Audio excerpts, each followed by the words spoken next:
Hey folks, welcome back to another Pokémon video, and at the end of the month, as usual, we'd check out some of the units that we've gotten this month, and maybe reevaluate a few more, right, on the tier list. So, anyways, yeah, let's do this. Again, shoutouts to folks who helped make this, right, on our Discord server. Some of our mods, Runner, Donson, Cherub, Rafa, and Dabo. So yeah, it's not a sole decision. We tried to work on this together, right? So it helps blind spot, etc. You guys know benefits. As for the tier list, it's mostly based on a combination of both how the unit generally performs in master mode and as well as a legendary gauntlet, right? Since a legendary gauntlet is pretty important now, right? I'd say it's, in my opinion, the hardest mode in the game. So there's also that to consider. Yeah, again, evaluating the units on their individual level, how good are they on their own, their team comps and such, right? One thing we don't value is the value over replacement, right? For example, Kyogre, fantastic water type, right? Does Kyogre being the best water type unit in the game, does that make, I don't know, something like Summer Gloria worse because they're both water type? No, we don't take that in consideration. Also, we are evaluating these units at their max potential, right? As well as just, there's also no stock into, if this is a free unit, we're going to rank him higher because he's free. No, it's just how powerful they are in of themselves in a vacuum, right? So anyways, let's get to this then. So let's first talk about what are these damage dealers. Damage dealers, first let's talk about some changes we've got here. First of all, moving Kaylin down a bit.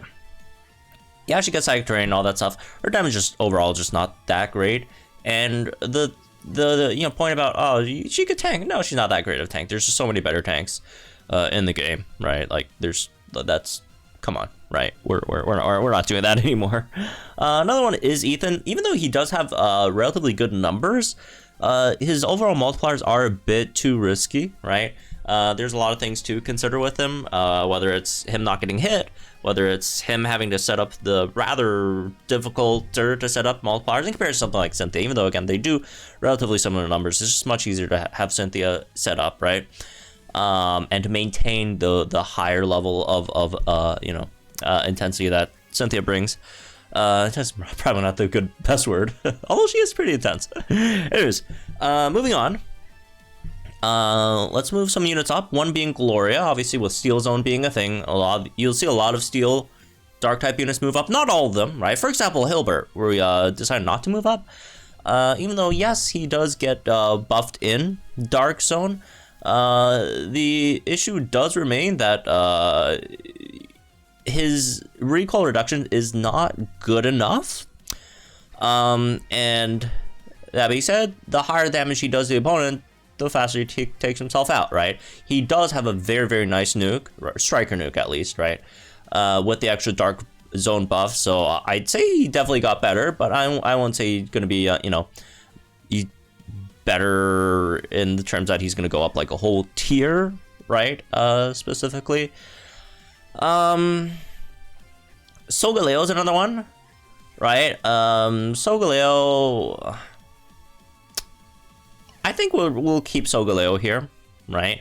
Not that, again, Solgaleo didn't get better. Solgaleo definitely got better, right? Especially Marnie, also debuffs opponent's physical, defenses, makes that Solgaleo's Sensio Strike a bit better. This one was that a bit contentious, but yeah, Solgaleo is definitely really, really nice, especially in Gauntlet, where you could go past a lot of opponents' resistances, right? Now, again, with the extra Steel Zone, very, very nice. It's just that it is a bit slower, right? So it always will have that little issue, right? Anyways, anyone else? Marnie, definitely gonna move that up. Marnie's power trip is just insane, right? Insane under Dark Zone. And Raihan's the other one. Raihan is very, very powerful, right? And because you could run both Sand and Steel Zone with him, and he gets both those multipliers, and that's just very, very, kind of unstoppable, right? Anyways, those are the slight amendments that we've made. If you're looking again for the placements, we did that for all the other units. We did that last month, all the explanations and stuff. So again, month by month, I'm hoping we could just move them because I don't want to like do like a 2-hour video every time. Like it just takes way too long, right? Anyways, new units here. Let's start with Seabold. Seabold's EX. He's kind of like Water Guzma / Water Nate now, right? Slash Berry-ish. Like he has a very, very good nuke. He's more like Guzma and Nate, where the nuke is relatively easy to set up and it's a pretty powerful nuke. But again, same issue with all these units is his regular move damage is really, really bad, right? He doesn't really do any damage off of that. He is, again, easier to set up than Barry, but Barry does have a higher damage cap, right? Barry's nuke is obviously much, much harder to set up. He is also more limited to super effective stages, right? So, he's nice. Arcanine. Let's see, Arcanine, I'll put him in, I think good's fine, all right? You can maybe put him up one more. One thing I don't really like about him is his sync nuke isn't that crazy. Like, it's not bad, but it's also not, you know, anything insane. Also, you know, the fact that you have to throw him on type in those situations, right, as well. But his Hyper Beam damage is really, really good. Very, very solid Hyper Beam damage.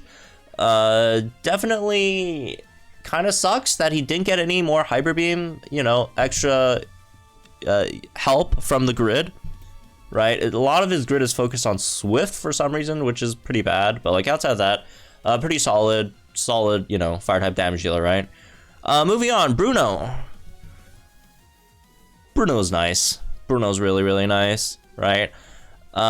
You got that extra speed buff for him with Amped Up. You got a few more multipliers for his cross chop, right? He already did solid damage. His only, I thought, his biggest issue at the time was some speed issues, but now, you know, you got some of that, so that's really, really nice as well. Right, with Amped Up. So that's for damage dealers. So let's move on. Let's check out some hybrids over here, right? So for hybrids, in terms of any units we want to move, let's move a few down first. Mew does have an issue where Mew has to sync to access a lot of the other type moves, right? And a lot of times you probably don't really want to do that. And it's just overall, you lose a lot of you lose a bit too much on certain teams, even if you are using her as a psychic type damager, right? And if you're thinking, you know, what about Tank Mew? Tank Mew is fine, but it's also not that great either, right? There's just, again, better tanks at the moment that could also do damage as well, right? Something like a Bianca, something like like a May, right? So there's also that. What else? Candace, we can move down one as well. Candace, again, has a very, very easy to set up sync nuke. However, it is just straight up not very powerful, right? It's not very powerful of a nuke, unfortunately. But yeah, she's still fine. She's still fine. What else? Singsu Leaf's the other one. Singsu Leaf does have a big issue in Gauntlet, right? Even though, like, theoretically you think, oh, yeah, Singsu Leaf is the heals, do some damage here and there in Gauntlet. A lot of the Gauntlet does have straight up Blessed Poison 9, and in Gauntlet you just can't use Singsu Leaf as damager, because if you sync with Singsu Leaf, you lose the ability to poison the opponent, thus losing all your multipliers. And one thing about Gauntlet is they a lot of times they have Sync Cure, which cures their status, or if they go under half HP, they cure the status, right? And if they cure the status, and if your Venusaur is already Mega Venusaur, right, you can't really poison them again. So, like, it's either you have to bring another poison unit, which that takes up another slot, right? And takes away the poison unit for, like, some other team that you probably could have used them on. So Singsu Leaf does have that little issue. Also, Singsu Leaf is very, very slow. So if you are running Singsu Leaf and Gauntlet, you do need a lot of speed support on the team as well. Well, either speed support or just some very, very fast in general damage deals. And faster damages are very, very high demand in Gauntlet as well, right? So that's also a bit of issue over there. Anyways, let's see what else. in terms of who we want to move up, Master Royale, definitely, right? Master Royale's sync is obviously very, very powerful, especially now with Dark Zone, right? The fact that Master Royale buffs your team's speed, debuffs the opponent's attack and defense is obviously very, very nice, right? Sydney's another one that want to move up, right? Sydney does have a pretty respectable nuke as well. Has the potions, which is very, very nice, and Gauntlet. Again, his big issue is still that his regular moves don't do any damage, but again, does make up with his very, very powerful sync over there, right, with the extra Dark Zone. We can move Elisa up one. One thing I actually hate about Lisa is, like, all the other stuff in her kit that doesn't have to do with the fact that she debuffs everything, right? The debuff everything is very, very good. It's just all the other stuff kind of suck, right? Like, the light string kind of sucks, the light string is kind of whatever, right? Her regular move damage obviously is terrible. Her max move damage honestly not that great either. Her sync is nice, but also not anything super crazy. But the fact that she is one of the best, like, across the board debuffers in the game is definitely very, very good, and you could run her in a lot of teams for that, right? Moving on, let's see who else. We can move Annie N up one. It's just a pretty good damage dealer, right? Move gauge acceleration for your team is very, very good. Debuffs are fine as well if you want to run him as a debuffer, and good damage overall, I guess. If you want to count the overall damage, obviously single target's damage is very limited, but he does make up for that with a very, very nice nuke, right? If you want single target damage. Who else? I guess we could move Steven up one, right? Again, Steel Zone does help his damage out a lot, and he is definitely very, very good in Gauntlet to the fact that he could flinch, he could heal, right? He could take a few physical hits. He is pretty self-sustainable to the fact, to the point where you don't really need to run another support with him, although I prefer you still do, but you know. Plus 4 attack and max crit off the Bolt Punch Crocodile isn't like the worst thing in the world. So Siemens there also has Impervious, so it can't get debuffed by a lot of those as well, right? So that's also nice. And Alolan Grimsley, obviously, right? One of the most powerful damage dealers, regular move damage dealers in the game with the Metal Burst, right? Even though it's a one-time thing, but still. But yeah, he's just absolutely bonkers with Marnie, right? One of the like absolute just top tier duos in the game. It's just so incredible. The fact that they could both flinch the opponent. You know, they both debuff the opponent's physical defenses, right? All that stuff. They're just very, very, very powerful, right? Now let's look at some of the new units. Grant, I feel he's kind of whatever. I mean, it's fine. I don't like the sync nuke. It's very hard to set up. Plus, it's not like super powerful. Marnie's is obviously insane. In my opinion, Marnie's probably the best, or at least top 3 zone setters in the game. Oh, there's not that many zone setters at the moment, but you know, she's very, very powerful, right? Her debuffs are very, very good. The fact that she could buff crit for her whole team is very, very powerful as well. The flinches on Ironhead's great. Her Ironhead damage is fine. She has one of the strongest nukes in the game, right?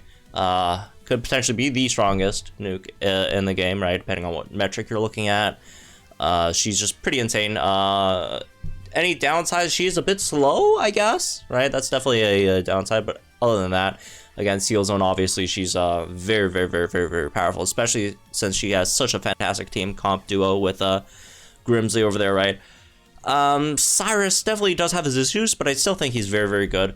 Mostly because of the fact that we really haven't gotten a Gauntlet yet, but I do think he's going to be very, very good in Gauntlet, just because of the fact that he could sleep chain a lot of, again, Gauntlet opponents, right, which is very, very powerful.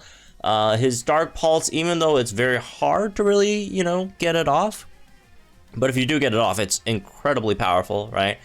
His thing's kind of whatever, but it's still very good. It's mostly just because there's too many other better nukers in Dark type, but, like, you know, if you take that away, you know, aside, he still sinks very, very nice, right? Dark Pulse also has a chance to flinch, so I think he's still solid, right? Despite all his shortcomings, unfortunately, right?